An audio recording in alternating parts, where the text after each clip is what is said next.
Opération commerciale ou médecine du futur, nous sommes au Caire dans un laboratoire privé unique dans le monde arabe. Ici, on stocke des cellules et pas n'importe lesquelles.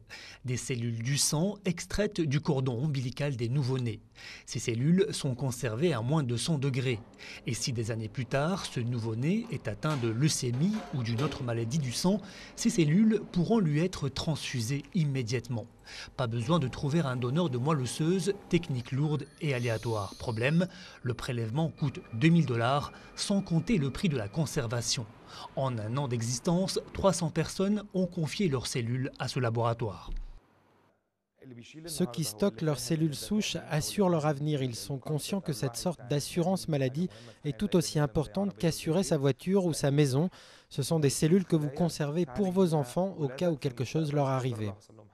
De plus en plus de laboratoires à travers le monde proposent de stocker les cellules souches, moyennant finance, profitant des promesses de la médecine régénératrice, qui pourrait peut-être un jour, selon eux, guérir la maladie d'Alzheimer par exemple.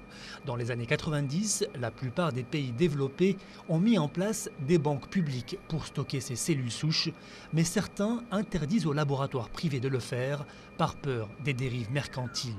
En Égypte, où 50% de la population vit sous le seuil de pauvreté, l'accueil est réservé.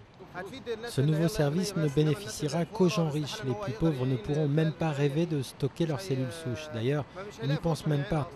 Certains en Égypte militent pour que l'État crée des banques publiques de stockage des cellules souches pour que l'accès à la médecine moderne ne soit plus indexé sur la taille du portefeuille.